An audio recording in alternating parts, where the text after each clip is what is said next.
Comment devenir libre financièrement et ne pas perdre sa vie à la gagner? Je suis Guillaume, cofondateur avec mon associé Christophe de la newsletter Ataraxia. La mission d'Ataraxia est d'aider un maximum de personnes à atteindre la liberté financière grâce à l'investissement, notamment immobilier. Nous avons lancé le podcast Au coin du feu pour partager les discussions que nous avons entre nous. Si vous souhaitez accélérer sur le chemin de la liberté financière, bienvenue avec nous au coin du feu. Il y a pas mal d'évolutions dans l'immobilier, notamment en termes de lois, de règles, etc. ces dernières années. Est-ce que tu as une opinion sur tout ça? Oui, complètement. On a l'impression qu'il y a un peu d'immobilier bashing, je ne sais pas comment on le dirait en français, mais qu'on tape sur l'immobilier en permanence, qu'on tape sur la rente, qu'on tape sur les riches, sur ceux qui ont du patrimoine et de l'argent. Et dans les faits, c'est quand même relativement vrai, puisqu'on a vu quand même beaucoup d'augmentation de taxes foncières ces derniers temps. Cette année, l'augmentation de la taxe foncière a été assez importante. Mais on a aussi la suppression de certains régimes fiscaux, avec le régime LMNP qui était très très favorable il y a quelques années. Et tout le monde disait il faut sauter dessus. Mais comme d'habitude, quand une niche est un peu trop favorable, il y a un rééquilibrage qui se fait à un moment donné.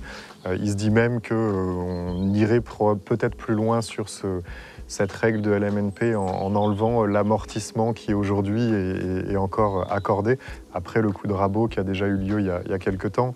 On nous embête en tant que propriétaire avec de plus en plus de documents administratifs à fournir, que ce soit des DPE, des diagnostics plomb, des interdictions de louer plus de X nuits par an Airbnb, enfin j'en passe, il y a énormément de règles qui ont évolué.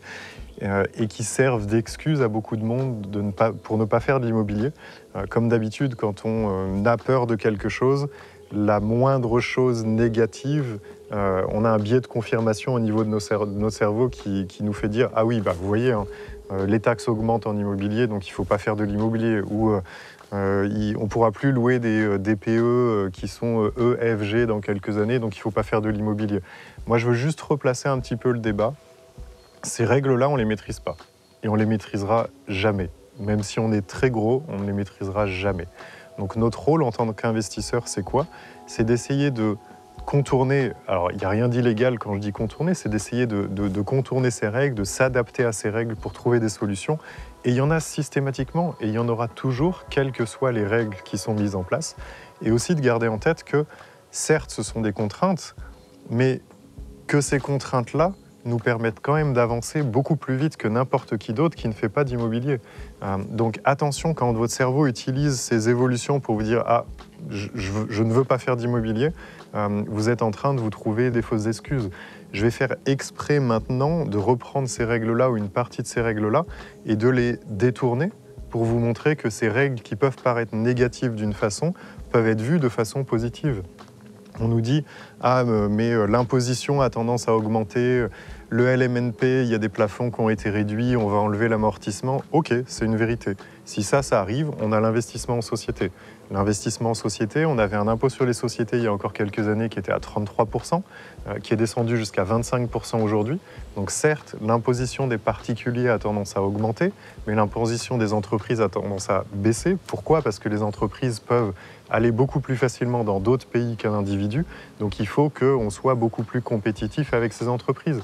Donc vous voyez, je peux me dire « Ah, le LMNP disparaît, donc je m'arrête d'investir » ou je peux me dire « Non, le LMNP disparaît, je m'intéresse à l'investissement en société » et au final, l'investissement en société est en plus intéressant que l'LMNP lui-même. Donc ça veut dire que de quelque chose de négatif, comme d'habitude, on peut le transformer en quelque chose de positif. Aujourd'hui, on vous dit les biens qui ont un DPE EFG ne seront plus louables dans X temps. Alors, on en avait parlé à l'époque, le gouvernement est un peu en train de faire marche arrière puisqu'il se rend compte que depuis qu'ils ont mis ça en place, avec la hausse des taux, le marché locatif se tend de plus en plus et les locataires ont de plus en plus de mal à trouver des logements. Donc si en plus on enlève des biens, les tarifs de location vont continuer d'exploser et les locataires pourront plus se loger. Donc on a sûrement un rééquilibrage qui va se faire là-dessus. Et je peux aussi voir cette contrainte comme une opportunité. De me dire, ok, les propriétaires des biens qui ont des DPE F ou G, surtout G pour l'instant, je vais pouvoir faire potentiellement des très bonnes affaires pour acheter des biens qui sont aujourd'hui avec ce DPE, c'est pas toujours très compliqué. Dans certains cas, c'est quasiment impossible de faire passer le bien avec un bon DPE, mais dans d'autres cas, il y a quelques petits changements qui peuvent permettre d'améliorer un DPE fortement. Donc encore une fois, de quelque chose de négatif, je peux le transformer en positif. Donc le message que je veux faire passer, c'est oui, dans notre pays en France, les contraintes sur la rente, sur le patrimoine continueront d'augmenter, puisqu'il n'y a pas d'argent dans les caisses de l'État, mais on aura toujours des solutions pour continuer d'avancer. Et même si ces règles-là nous permettront peut-être à un moment donné d'avancer moins vite, elles nous permettront quand même d'avancer. Et il faut mieux avancer que rien faire. Je pense que c'est relativement clair. Pour rebondir sur ce que tu dis, il y a quelque chose qui est vraiment important que tu as dit, que tu as évoqué au début, c'est de dire que beaucoup de gens, beaucoup trop de gens, prennent la moindre excuse pour justement renoncer, se donner une excuse à eux-mêmes pour ne pas agir. Donc les taux montent, ah ben voilà, c'est plus possible parce que les taux montent, les prix vont baisser, donc j'attends, etc. Et je connais ça depuis 15 ans. Il y a des gens, il y a 15 ans, ils avaient déjà une bonne raison de ne pas agir. Et en fait, le cerveau est très volontaire pour trouver ces excuses parce que ça justifie l'inaction. Et c'est vrai que notre cerveau aime quand on reste en sécurité dans l'inaction. Il faut réussir à passer outre et agir quand même, quoi qu'il se passe, parce qu'il y a toujours des opportunités. Et la deuxième chose, c'est qu'effectivement, beaucoup trop de gens ne se remettent pas en question ou n'évoluent pas. Donc, ils ont quelque chose et en fait, au lieu de s'adapter, ils restent dans ce qu'ils font. Le problème, c'est que le monde change, les règles changent. Et donc, au lieu de s'adapter, de changer, de trouver l'opportunité dans le changement, les gens restent en disant ben voilà, je faisais ça, ça marche plus. Et donc, je ne suis pas content.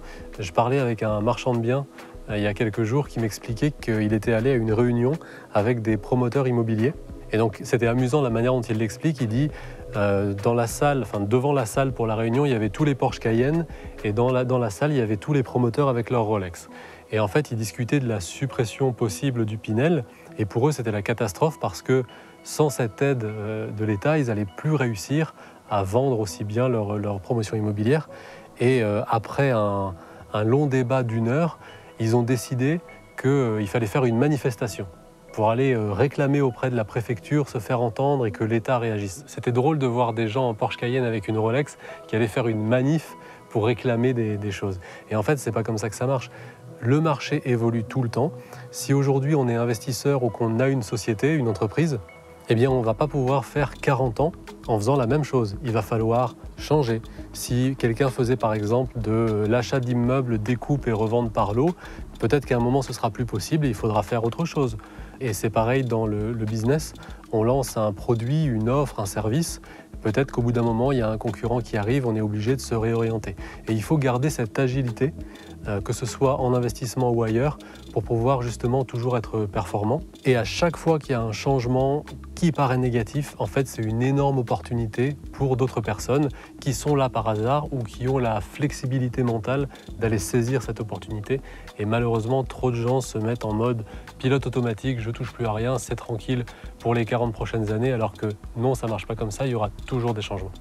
Donc si vous avez cliqué sur cette vidéo et que vous l'avez fait pour obtenir un billet de confirmation comme quoi vous avez raison de ne pas investir, j'espère qu'on vous a montré que dans chaque problématique ou dans chaque évolution et derrière chaque complication, il y a une opportunité et que vous avancerez dans cette direction-là.